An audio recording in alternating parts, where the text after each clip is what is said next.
Olá, gente, bom dia.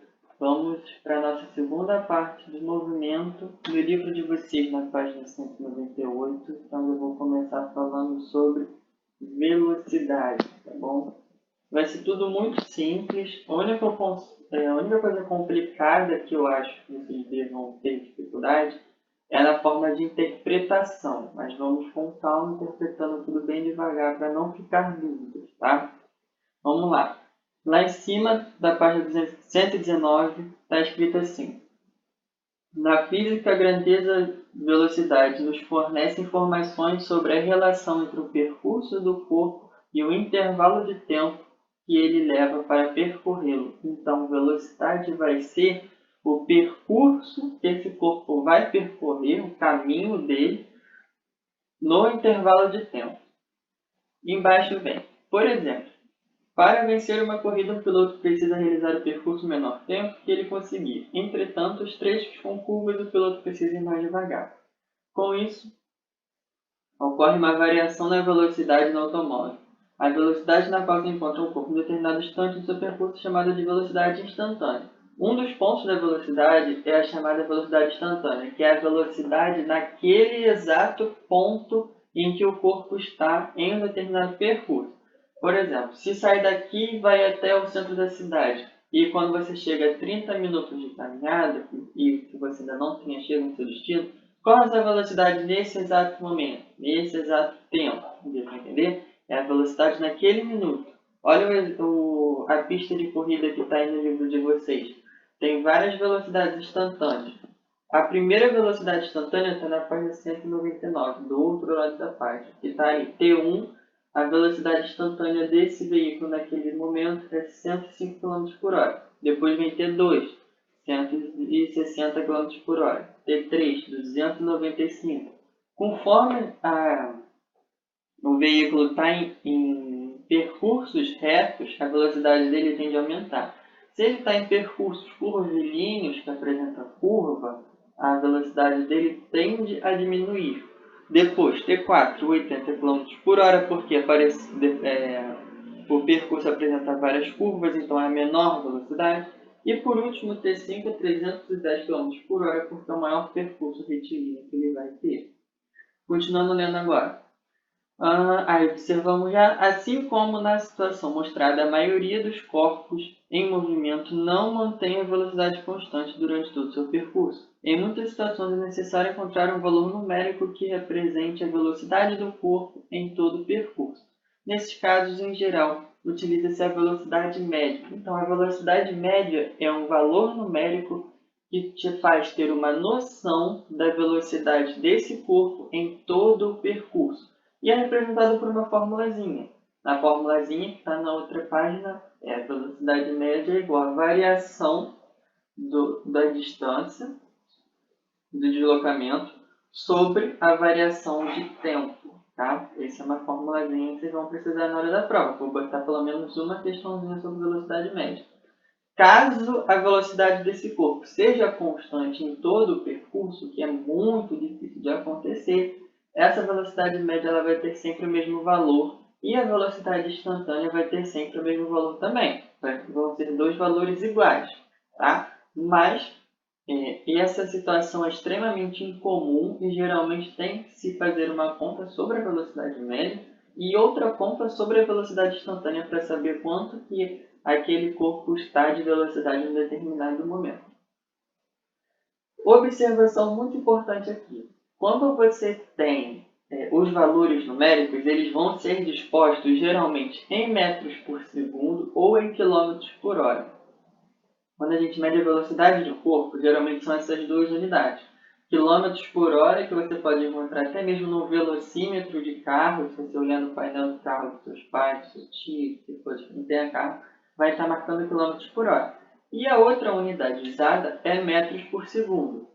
E essas unidades elas tendem a ser convertidas. Às vezes você tem um dado em quilômetros por hora e você precisa achar a resposta em metros por segundo. Então você tem que converter e vice-versa. E para você converter o que eu botei aqui no slide ou o que está aqui no livro de vocês. Quando você tem que passar de metros por segundo para quilômetros por hora, você tem que multiplicar por 3,6. Ou, se você está em km por hora e você tem que chegar a metros por segundo, você tem que dividir por 3,6. Outra coisa que também tem que se lembrar. Agora na página 199, número 7 lá embaixo. Agora considere que o carro de corrida acima, em trecho retilíneo da pista, percorreu 350 metros em 10 segundos. Qual a velocidade média desse carro em km por hora? O que você pode fazer? De uma forma muito simples isso aqui, dá para a gente fazer até oral. O que você vai botar? Você vai botar a fórmula da velocidade média exatamente como ela é, igualzinho que está aqui. Você vai botar Vm é igual a 350, que é o percurso dele, sobre 10 segundos, sobre 10. Vai ser 350 sobre 10. 350 em cima, 10 embaixo. Você vai dividir 350 por 10, você vai achar que Vm é igual a 35 metros por segundo. Só que ele te deu em metros por segundo, mas ele pede, no final da conta, a resposta em quilômetros por hora. Então, você tem que transformar esse metros por segundo em quilômetros por hora. O que você vai fazer? Se eu estou em metros por segundo, eu preciso chegar em quilômetros por hora, eu preciso multiplicar por 3,6. Então, você vai pegar o 35 metros por segundo, vai multiplicar por 3,6, que você vai achar que a velocidade média desse carro foi 126 km por hora. Muito simples. E essa conta está resolvida na página 200. Olha só. Vira a página do seu livro que você vai ver. A questão da página anterior, aí vem o que ele vai fazer.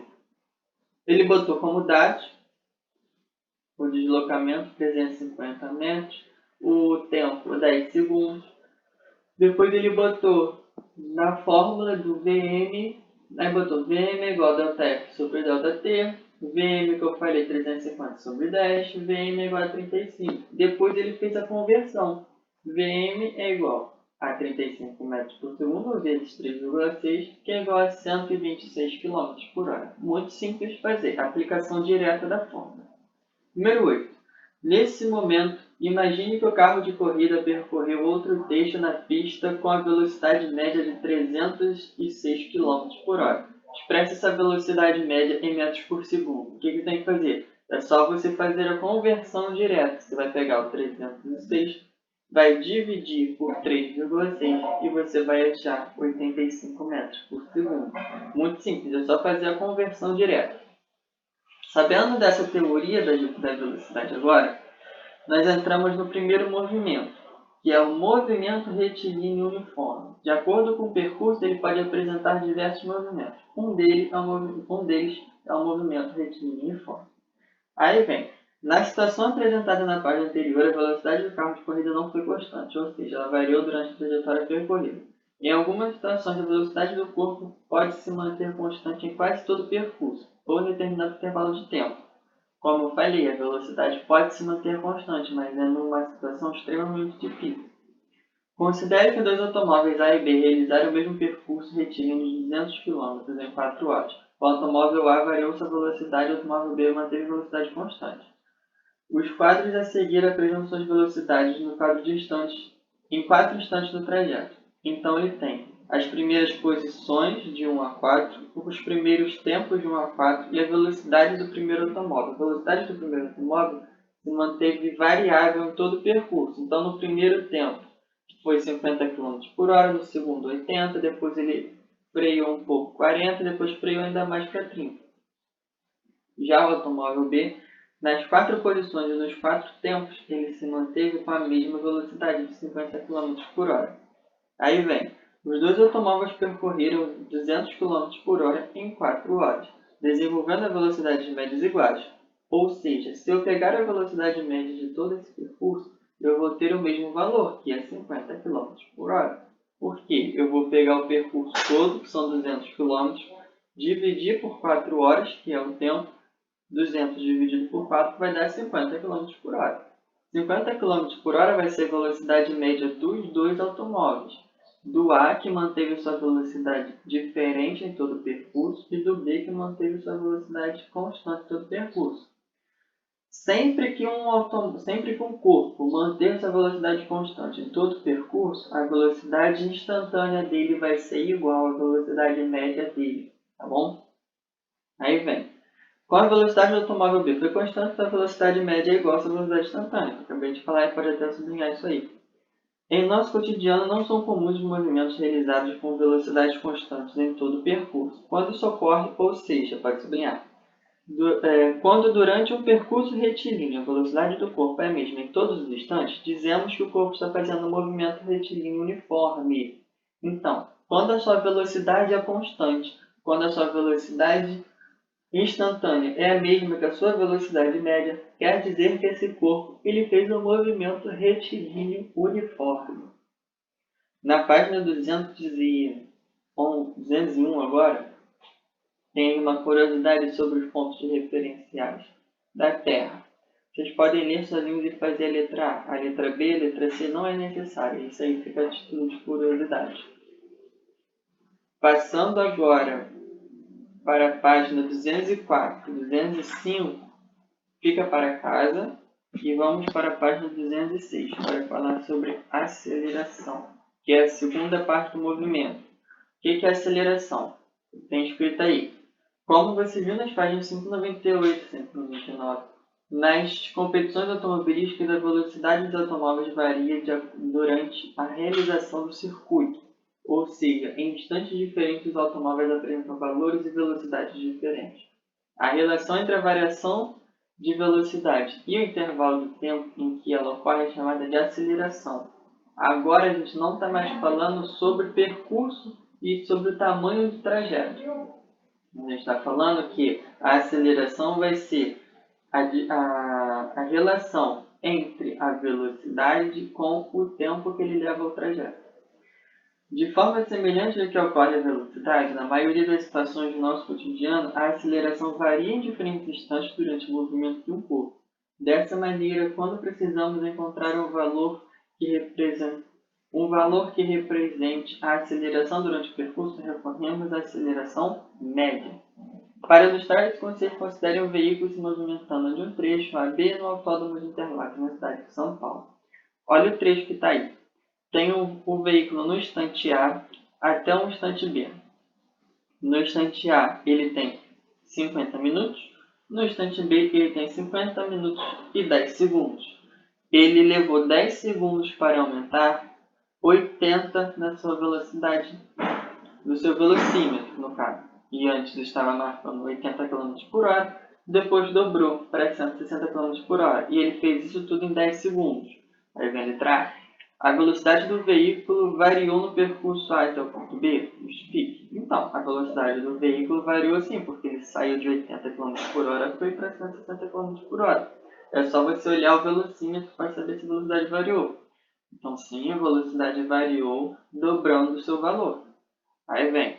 A aceleração média, AM, é dada pela razão entre a variação de velocidade, ΔV, e o intervalo de tempo, que é chamado de ΔT. Então, para você descobrir a aceleração média de um corpo, quanto que esse corpo acelerou num determinado tempo, você precisa saber a variação da sua velocidade sobre a variação do seu tempo. Lembrando sempre que, quando você tem símbolo de delta, você tem que fazer a sua parte final menos a sua parte inicial.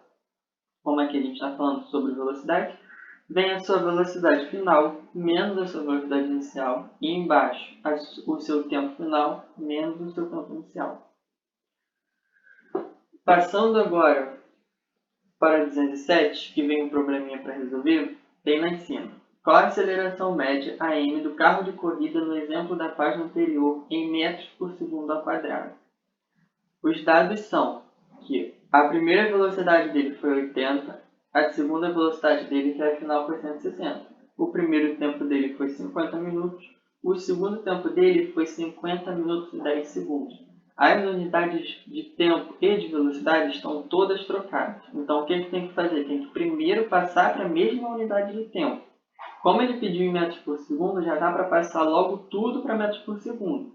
Passar o primeiro que está em km por hora para metros por segundo, passar o segundo que está em minutos para metros por segundo. Primeiro, convertendo a primeira unidade da velocidade inicial, que é 80 km por hora, se você dividir por 3,6, ela chega em metros por segundo. Então, você vai ter que Isso dá 22,2 metros por segundo, igual está no livro. Agora para a velocidade final. A velocidade final era 160 km por hora, dividindo por 3,6 para chegar em metros por segundo, dá 44,4 metros por segundo. Isso aproximadamente, porque às vezes a conta não dá exato. Agora com a conversão do tempo, o que acontece? É só fazer uma regra de 3 para converter o tempo, isso você já conhece. 1 minuto eles correspondem a 60 segundos, assim como 50 minutos vão corresponder a x segundos. Feito essa relação, é só você multiplicar cruzado, que você vai ter 1 vezes x vai ser igual a 50 vezes 60. O x vai ser igual a essa multiplicação, que vai dar 3.000 segundos. Eu sei que o T1 valeu 3.000 segundos, então 50 minutos correspondem a 3.000 segundos. Agora, como o TF agora são 50 minutos mais 10 segundos, eu vou ter que 3.000 mais 10 vão ser igual a TF igual a 3.010 segundos. Agora dá para botar tudo na fórmula e resolver de forma fácil. A fórmula da aceleração média é o ΔV sobre o ΔT. A aceleração média vai ser velocidade final menos a velocidade inicial sobre o tempo final menos o tempo inicial, que dá 44,4 menos 22,2 sobre 3.010 menos 3.000. Vai dar aqui 22,2 sobre 10. Fazendo essa conta, vai ficar 2,22 metros por segundo ao quadrado.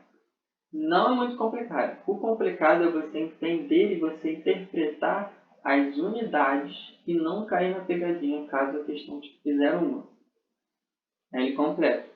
Assim, temos que a aceleração média do automóvel é aproximadamente 2,22 metros por segundo ao quadrado. Essa unidade de medida significa que a cada segundo a velocidade do automóvel variou em média 2,22.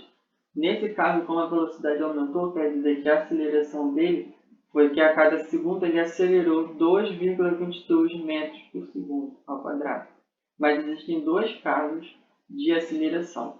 O primeiro caso é quando a aceleração aumenta, ou seja, o movimento ele vai ser acelerado. Agora, quando a aceleração diminui, quer dizer que o movimento vai ser retardado, ele vai frear, a tendência é frear. A aceleração do corpo, a tendência é diminuir. Tem aí os dois exemplos dos aviões. Um avião decolando, que representa a velocidade aumentando, o corpo movimento acelerado, e o avião chegando, pousando, representa um movimento retardado da aceleração e da velocidade diminuindo. Passando agora para o próximo conceito de movimento retilíneo uniformemente variável, que é o que se relaciona à aceleração.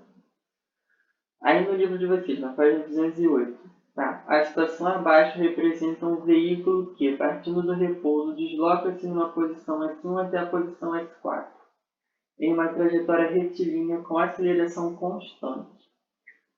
Aí tem as 4 situações, os 4 valores de tempo do veículo.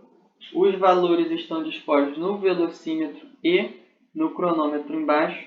A primeira velocidade é 0, o primeiro tempo é 0, a primeira posição é 0 também, posição inicial.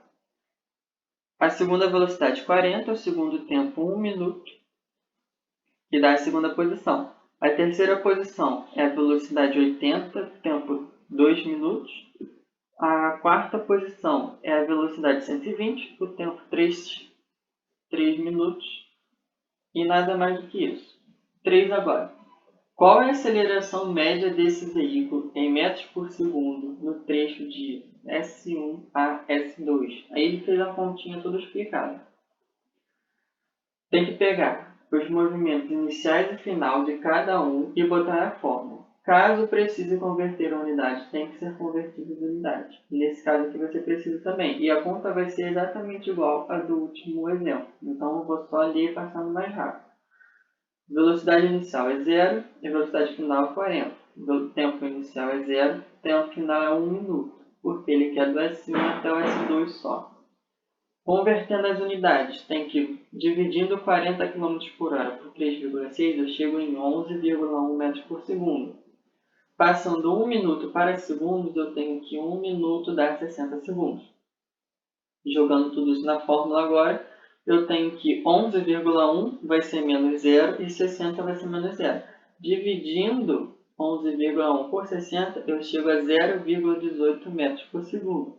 A aceleração média do veículo do trecho S1 até o S2 foi aproximadamente 0,18 metros por segundo. Foi um movimento acelerado, ele está aumentando sua velocidade. Para ser um movimento retardado, ele tem que diminuir, essa velocidade tem que ser negativa, tá? Número 4 agora. Calcule a aceleração média em metros por segundo ao quadrado para os seguintes trechos da situação acima, de S2 até S3 e S3 até S4. Vê se vocês conseguem fazer isso sozinho. Vai ser a mesma coisa que fez o exercício aqui em cima. Só que você tem que tomar cuidado das posições inicial e final e transformar isso tudo em metros por segundo e converter a unidade de tempo em segundos.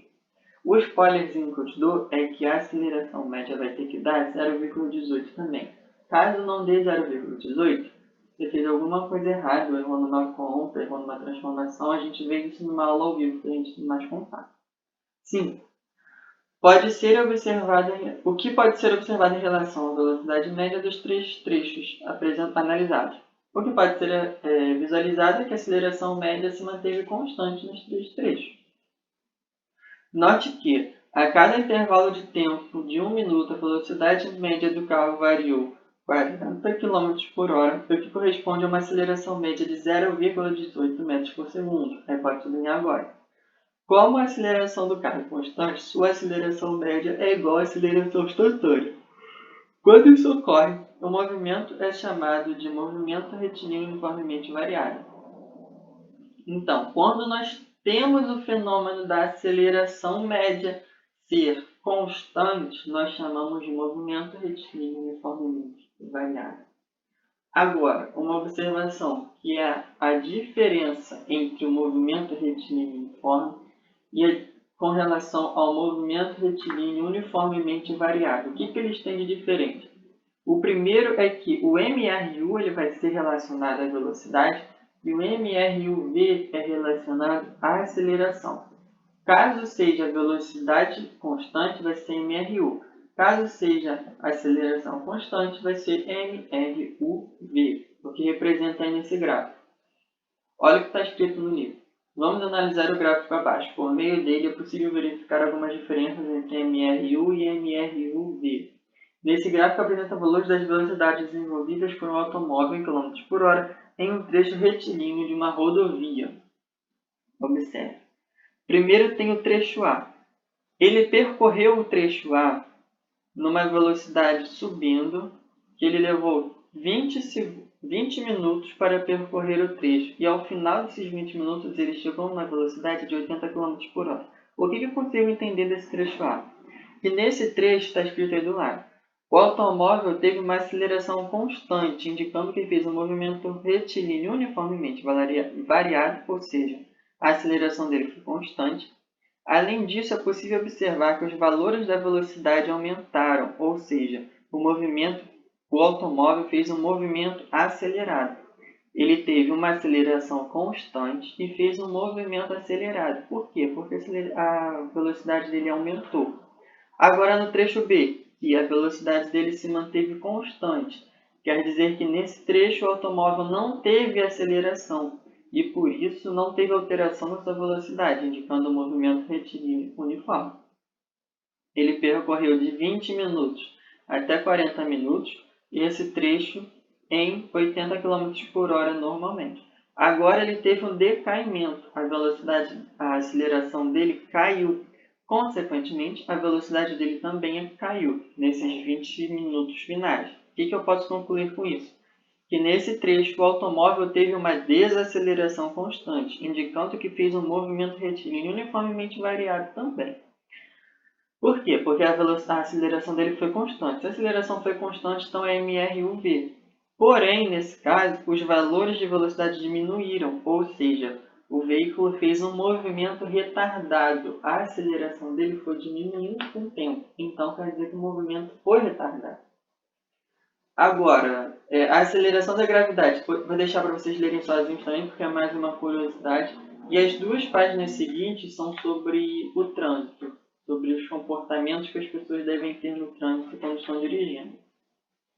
Também vou deixar para vocês lerem sozinhos. O que eu quero que vocês façam agora é o para casa, que são as páginas 204, 205 e as desse capítulo, que são 212, 213. A gente corrige tudo na aula ao vivo e tira as dúvidas. Façam para casa, pelo amor de Deus. Por quê?